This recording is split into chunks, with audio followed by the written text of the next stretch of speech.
Vamos lá, vamos começar, pessoal. Boa noite. Claro. Boa noite. A partir de agora, a gente vai estar discutindo sobre o conteúdo de conceitos básicos aplicados às instalações de climatização no Brasil, especificamente.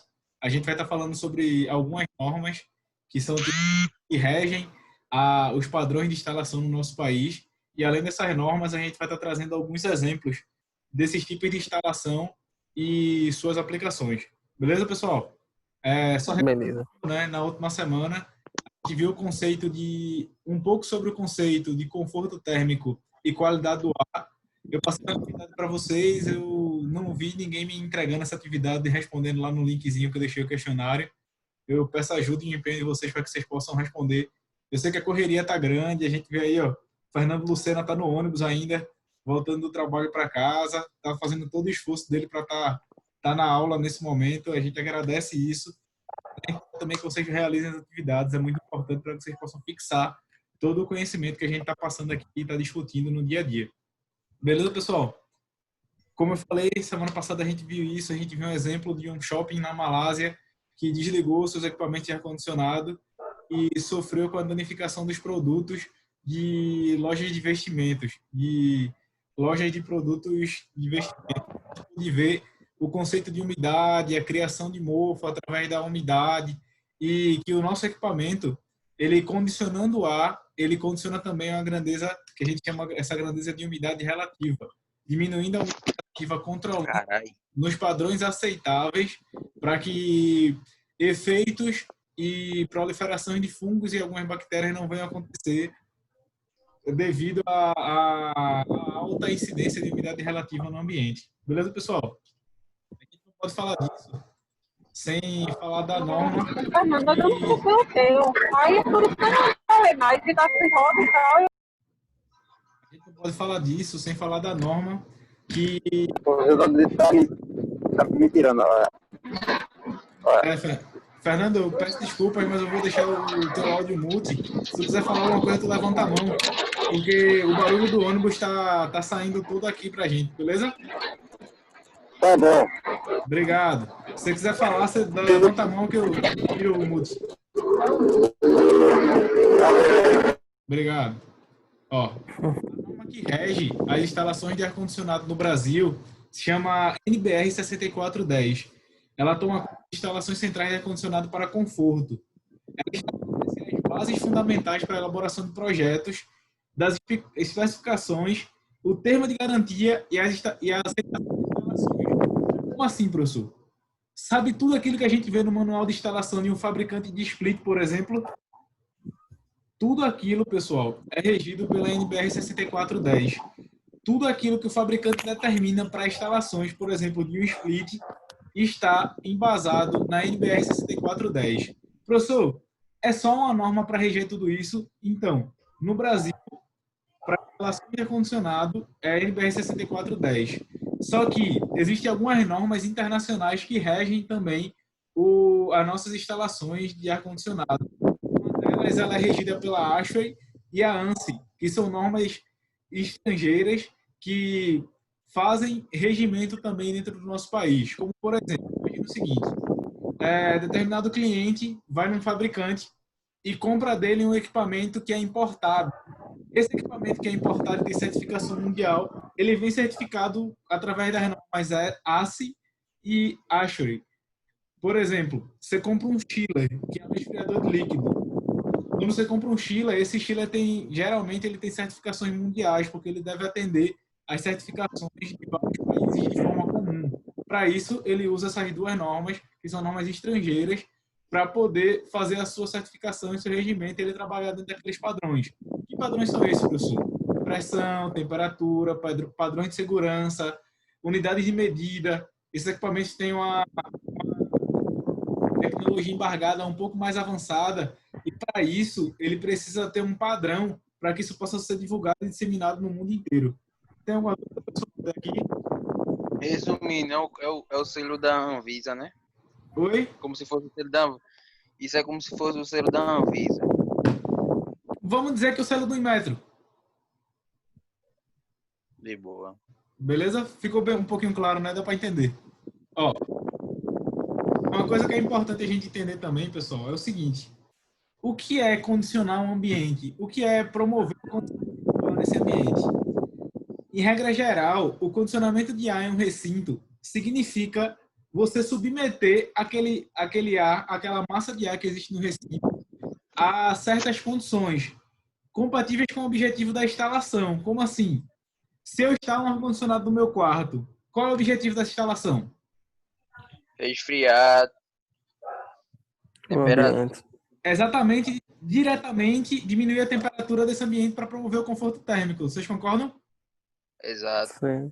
Esse é o primeiro objetivo. Só que existem uns outros objetivos intrínsecos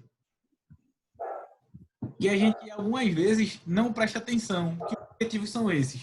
Esse objetivo, pessoal, ele está nesse nosso slide aqui. Quando a gente condiciona o ambiente, quando a gente condiciona o ar de determinado ambiente, a gente controla não só a temperatura. A temperatura é a primeira grandeza que a gente vê porque a gente sente ela diretamente. E é uma grandeza que a gente tem mais familiaridade. Por quê? Quando a gente fala temperatura, a gente liga logo a calor. Se a gente instala um ar-condicionado, é porque a gente não quer mais passar calor no nosso quarto, falando de uma aplicação residencial. E a gente quer se sentir confortável termicamente. Só que além da temperatura, a gente também promove o controle da umidade relativa do ar, como a gente viu na aula passada, da velocidade do ar e uma coisa muito importante, que é muito pouco visto em instalações residenciais, é a pureza desse ar. Como assim, professor, a pureza desse ar? Vamos imaginar o seguinte. Quando a gente tem um sistema de ar-condicionado, pessoal, deixa eu só puxar meu laserzinho aqui. A gente vai trabalhar com o condicionamento da massa de ar que já é existente no recinto, naquele ambiente. A gente não vai introduzir nada novo nesse ambiente. A gente vai trabalhar com o condicionamento daquilo que já está lá. Imagina o seguinte: eu tenho água numa panela, eu ponho ela no fogo e eu acendo o fogo lá no meu fogão para que eu possa aquecer aquela água. Eu estou pondo água de fora ali naquela panela? Não. Não. Tudo que vai ser aquecido já está dentro da panela. Concorda comigo? Exato. O condicionamento de ar é a mesma coisa, pessoal. Quando a gente faz o condicionamento de ar de determinado recinto, a gente condiciona a massa de ar que já existe ali dentro daquele ambiente. A gente não traz nada externo. E nisso tem um probleminha. E um probleminha muito grave que ele incide diretamente na pureza daquele ambiente. Por que ele incide diretamente na pureza daquele ambiente? Quando a gente respira, a gente inspira oxigênio e expira dióxido de carbono. Todo mundo concorda comigo? Sim.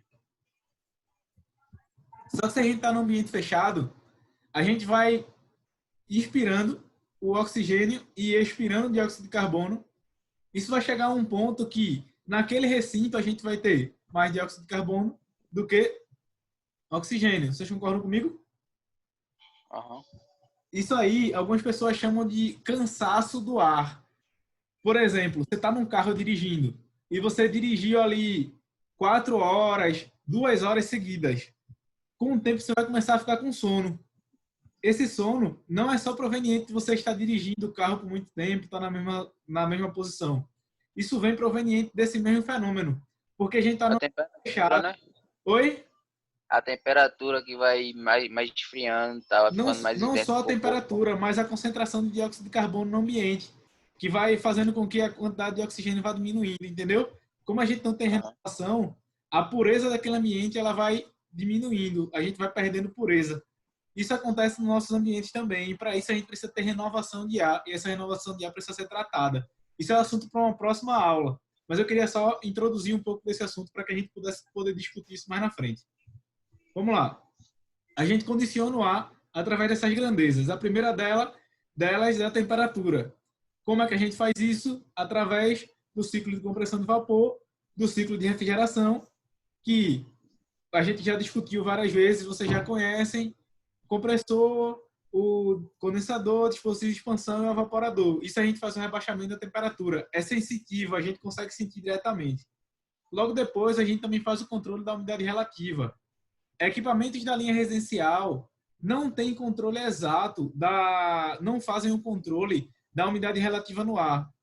Como é que o senhor diz isso, professor? Porque não existe sensores de umidade no equipamento e ele não é controlado através da umidade. Se ele fosse controlado através da umidade, quando a umidade relativa naquele ambiente chegasse a 65%, a 50%, por exemplo, esse equipamento iria desligar. Por quê? Porque ela ia estar ficando muito baixa no ambiente e ia causar desconforto. Para quem tem algumas doenças crônicas respiratórias, por exemplo, quem tem rinite, quem tem sinusite, começa a sentir o ressecamento das mucosas, o nariz começa a ressecar. Para algumas pessoas, a pele começa a ressecar por causa do rebaixamento da umidade relativa naquele recinto.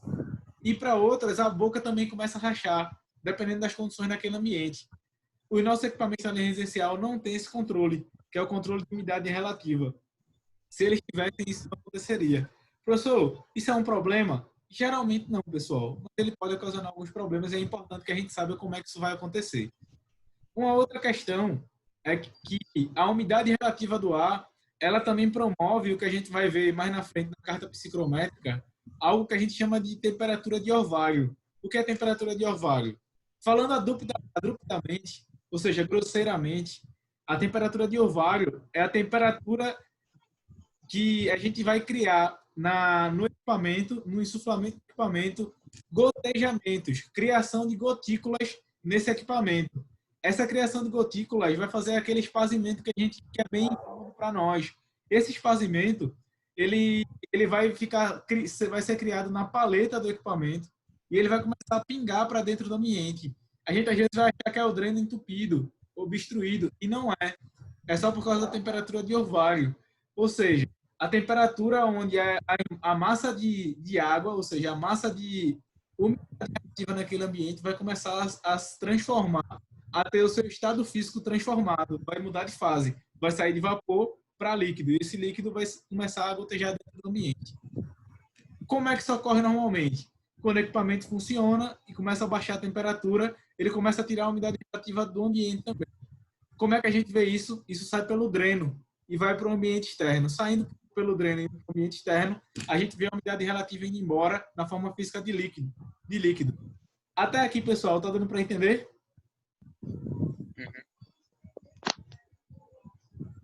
Eu estimo que sim. Vamos continuar. Outro item que a gente condiciona dentro desse ambiente é a velocidade do ar. Como assim, professor? Imagina o seguinte. Você está no ambiente e não tem o condicionador de ar e o ventilador. O ventilador, ele promove o deslocamento volumétrico da massa de ar que existe naquele ambiente para fazer você ter uma sensação térmica um pouco diferente por causa da velocidade daquela massa de ar. A mesma coisa acontece no nosso condicionamento, que é a velocidade do deslocamento volumétrico dessa massa de ar, que também provoca o seu condicionamento. É correto a gente sentir aquela massa de ar forte nossos sensores, onde a gente pode sentir isso forte na gente. Então, as boas práticas e a própria norma diz que isso não é correto, não é a forma correta de se condicionar um ambiente. Por exemplo, um split. A gente vê aquela massa de ar saindo e por muitas vezes a gente sente aquele vento. Eu, particularmente, me incomodo com isso. Eu preferiria só sentir a sensação térmica diferente e não sentir a massa de ar me atingindo. Algumas pessoas acham isso agradável, eu acho desagradável. Outra coisa importante, já existem equipamentos hoje fabricados por alguns fabricantes de ar-condicionado que promovem o rebaixamento e o condicionamento do ar daquele recinto sem essa sensação do vento batendo na cara ou do vento batendo no nosso corpo.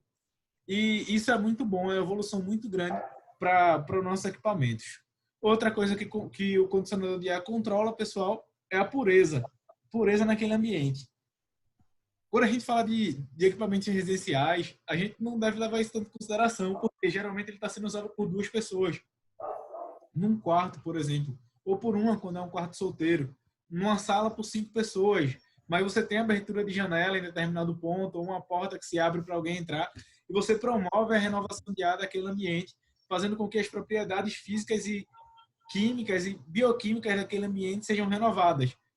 Logo, você não tem sua pureza comprometida. Mas imagina o seguinte, a gente começa a falar de um shopping, que tem a circulação ali de milhares de pessoas no mesmo instante. 10 mil, 15 mil pessoas circulando no mesmo ambiente, dissipando dióxido de carbono de sua respiração, fora tudo que é produzido dentro daquele ambiente, no restaurante, os vapores das cozinhas industriais dos restaurantes e outras coisas que são jogadas nesse ambiente. A norma, ela também diz o seguinte, que ambientes internos devem estar com no máximo 2% a mais de poluição que ambientes externos. Como assim? Imagina o seguinte, dentro de uma cidade você tem um índice de poluição no ambiente externo normal, nas áreas de convívio, no ambiente de circulação. O ambiente interno dessas estabelecimentos não devem estar com a poluição superior a 2% do ambiente externo. Isso quer dizer que o controle da pureza desse ar, dessa poluição, não pode estar superior a 2% do ambiente externo. Do lado de fora já existe poluição e do lado de dentro também existe poluição. Por muitas vezes a gente chega no shopping, né? E quando chega no shopping a gente dá aquela respirada fundo e fala ar puro. Então, pessoal, eu quero trazer uma verdade para vocês hoje. Aquele ar não é mais puro do que o ar externo. Aquele ar tem 2% a mais de poluição do que o ar externo quando está dentro das condições aceitáveis. Quando não, a gente tem condições ainda piores de poluição. Ficou claro até aqui, pessoal? Tá ficando. Ficou. Tem alguma dúvida? Quer um café? Esse café amargo aí, meu irmão, tá doido. Sem açúcar, né, velho? Só que esse aqui tá melhor. Esse aqui tem canela. Nandinho? E aí, professor? Ítalo quis serrar meu café uma vez no sábado. Eu tomei café sem açúcar. Ele quis serrar meu café. Se quebrou, foi seco no copo. E aí, professor, esse café aí, bronca, quando tomou, café amargo da poxa, professor. Eu fiz, bicho, gostou? Vai ser serrote, Tem Tem que andar com um pouquinho de açúcar, professor. É costume, né? Eu gosto de café forte e me acostumei. É verdade. Ó, vamos lá. Só botar muito açúcar, muito café. Esse aqui tá com canela, tá melhorzinho. Ó. Na figura abaixo tem um equipamento que vocês já conhecem, que é um ar-condicionado de janela, certo? Certo. Esse equipamento é um equipamento monobloco e ele possui todos os componentes no mesmo gabinete. Aqui a gente tem compressor, condensador, dispositivo de expansão, evaporador e o fluido refrigerante, que é quem faz os processos físicos e químicos de aquecimento dele em determinado ponto, na saída do condensador, na verdade, fazer a dissipação para o ambiente externo, o dispositivo de expansão para diminuir a pressão e, junto com a pressão, diminuir a temperatura, e o evaporador, que é onde é absorvido o calor do ar do ambiente interno, certo? Só que às vezes a gente não para prestar atenção. E que nesse equipamento a gente acaba vendo um outro fluido fazendo as mudanças de temperatura nesse equipamento. Esse fluido, pessoal, nada mais é do que o ar que está dentro daquele recinto e vai ser condicionado. Uma literatura diz o seguinte, eu achei até bem interessante isso.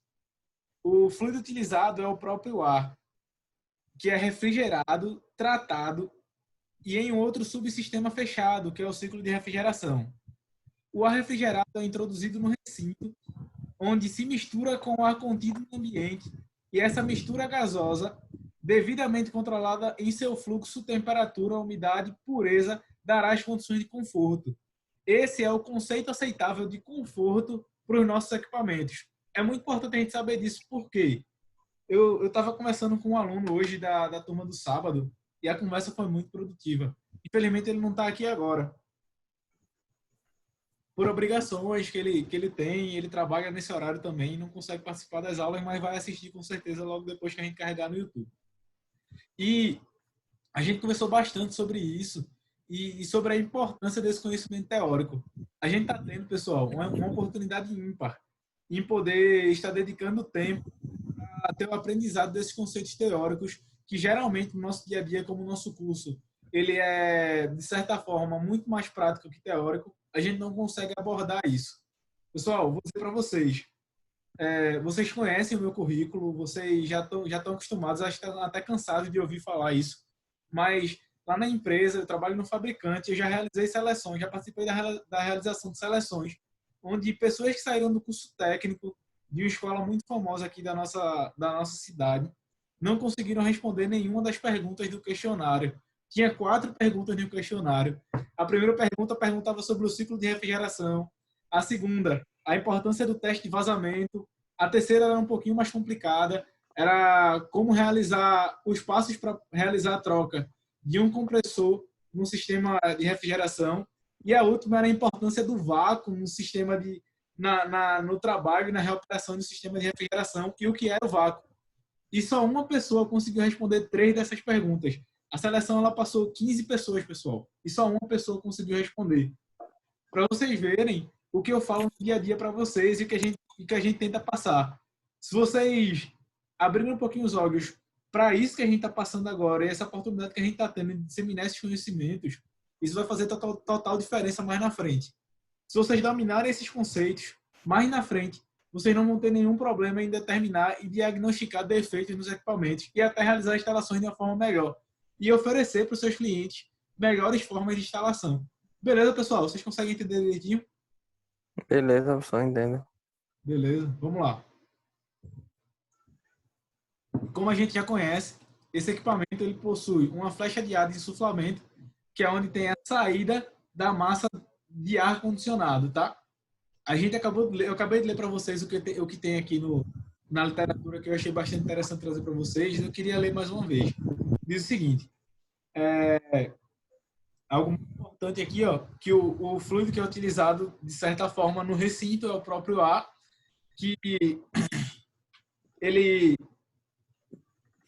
é tratado em outro subsistema fechado, que é o nosso ciclo de refrigeração. Como é que esse ar é tratado? O ar já está no ambiente, pessoal, ele já está no recinto. E quando a gente ativa o nosso sistema de ventilação do equipamento, e aí entra o controle da velocidade do ar no ambiente, quando a gente ativa o nosso sistema de ventilação e provoca o deslocamento volumétrico dessa massa de ar, a gente começa a ter o condicionamento de ar, de temperatura, de pureza e de umidade relativa através da troca de calor que vai acontecer entre insuflamento e retorno. Retorno é todo o ar que ainda não foi tratado, que está no ambiente, e isso é tratado que vai ser devolvido para o ambiente, e esse ciclo vai se repetir por muitas e muitas vezes. Isso está claro, pessoal? Tá, pessoal. Tá claro, né? É que nem um ciclo fechado, né? Não tem fim. Isso. A ideia de ciclo é essa, né? Que ele vai continuar se repetindo da mesma forma e isso vai chegar até quando você desligar o equipamento. Tá, vamos lá. O próprio equipamento que a gente tem, ele já é um pouquinho diferente. Isso aqui, pessoal, é um splitão. E ele traz o conceito ainda de expansão direta. O que é expansão direta? É quando o equipamento ele não utiliza um fluido secundário. A utilização de fluido secundário a gente vai ver quando a gente vai trabalhar com resfriadores de líquido, com chiller, com amônia, a gente vai ver isso também. E hoje, na nossa aplicação, a gente vai parar aqui, porque eu quero fortalecer esses conceitos. Eu espero que vocês me entreguem o questionário que eu passei para vocês sobre psicometria. E até chegar na psicometria, a gente vai ver muitas coisas legais e importantes para que a gente possa chegar lá e entender tudo. Eu quero, o meu sonho, na verdade, é conseguindo realizar pequenos projetos até dentro da sala de aula, para que a gente possa, nesses pequenos projetos, debater assuntos desse ponto de vista. Por quê? Existe uma regra, pessoal, que ela é utilizada no mundo dos negócios. Vou utilizar um lapisinho que tem aqui, ó, que se chama 80-20, tá? Imagina que isso aqui é 100%, tá? Esse ponto aqui é 80% e esse ponto aqui é de 20%. Beleza? Na regra 80-20, pessoal, 20% da população detém 80% da renda de toda a população. E 80% da população detém 20% da renda. Vocês vão entender direitinho até aqui? Mais ou menos? Bem boa. 80 tem o poder de 20 e 20 tem o poder de 80. Isso, beleza. Na nossa área não é diferente. 20%, sendo bem generoso, dos nossos profissionais detém 80% do conhecimento de todo o mercado. Já 80% desses profissionais só detém 20% desse conhecimento. Professor, você está desmerecendo profissionais da área? Não. Pelo contrário, eu estou causando merecimento para todo mundo. Porque deter 20% da área, que é tão grande quanto a nossa, já é muita coisa. Já é absurdamente grande. Mas se a gente tem a oportunidade de ser os 20% que detém 80% de todo conhecimento, já faz toda a diferença. Se a gente quer atingir e levar o nosso serviço e os nossos conceitos aplicados para atingir os 20% da população que detém 80% da renda e a gente conseguir agregar mais valor, eu não estou falando de preço, tá? Eu estou falando de valor aos nossos serviços e conseguir cobrar pelo nosso conhecimento, é muito importante que a gente dê valor a essa oportunidade que a gente está tendo de aprender conceitos básicos, teóricos, muito importantes para a aplicação. Não estou puxando a orelha de ninguém, mas é sempre importante salientar isso. É muito importante que a gente conheça isso. Teoria é chato? É muito chato. Mas é importante que a gente veja no nosso dia a dia e que a gente possa fortalecer esses conceitos para que a gente consiga entender os equipamentos e conseguir ver qualquer equipamento. Determinada vez, eu compartilhei com as turmas, né? Vocês até debateram comigo, alguns alunos trouxeram dúvidas na mesma hora. Um equipamento de climatização, um chiller resfriador de líquido, que ele tinha 5 compressores scroll e ele tinha capacidade de 130 TRs, que somados dá 130 toneladas de refrigeração, que é equivalente a 130 equipamentos de 12.000 BTUs. E as perguntas que vieram, professor, como é que funciona, qual é a diferença? Pessoal, é o ciclo básico igual, só muda o tamanho e o controle desse ciclo básico. Numa geladeira simples, numa geladeira placa fria, no refrigerador, né, jeito técnico, que ainda fala certo. A gente vai ver um termostato controlando a temperatura do ambiente interno, do gabinete daquele refrigerador e o trabalho do compressor. Quando a gente vai para um refrigerador frost-free com placa eletrônica, a gente vai ver a placa eletrônica com a eletrônica embargada um pouco mais avançada fazendo esse mesmo controle. Quando a gente vai para um Para dizer agora, porque a frost agora tá diferente, tá tudo painel. O painel tem uma placa eletrônica. E essa placa eletrônica que faz o controle. Similarmente ao controle de um split. A diferença é a temperatura de trabalho delas. Então, se você consegue entender no mínimo, quando você chegar no máximo e ver as coisas em tamanho maior, aquilo não vai te assustar. É por isso que eu tento trazer para vocês o máximo de conhecimento abrangente dessa área para que vocês consigam deixar de ter uma visão assim, de ser o cara que vai trocar o compressor, que vai instalar a máquina, para ter a visão aqui, ó, que é o cara que, além de trocar o compressor, de instalar a máquina, consegue também dizer o defeito, por que aquele defeito foi apresentado, consultar o material que o fabricante fez e, além disso, conseguir diagnosticar através de um relatório dissertativo, dizendo para o cliente, mostrando para ele a importância do seu serviço para ele. Refrigeração, pessoal, é um serviço essencial. Só que ele não é só essencial. A gente precisa fazer com que ele seja essencial a cada dia. Conforto térmico é muito essencial para o nosso dia a dia. Beleza? Outra coisa que eu queria salientar para vocês é esses links que eu estou passando para vocês dos treinamentos que eles estão fazendo. Pessoal, isso nunca aconteceu na nossa área. Era muito difícil isso acontecer anteriormente. Eu estudei na escola técnica muito boa e na escola técnica tinha os treinamentos lá e, tipo, era um treinamento a cada 2 meses e era aberto para alunos. Alguns treinamentos eram pagos e eu não conseguia fazer. Alguns treinamentos fabricantes que eles estão passando na internet e através de live de graça, pessoal, são pagos e eles estão fazendo treinamento de graça para que a gente consiga entender os equipamentos e ver a tecnologia embargada. Isso é uma oportunidade única. Aproveitem essas oportunidades. Eu estou finalizando essa aula por aqui. Eu agradeço a presença de vocês, tá? E eu vou deixar uma atividade para vocês no Google Classroom. Vou postar no Classroom e mandar para vocês no grupo do WhatsApp para que a gente possa fazer dentro desse conceito.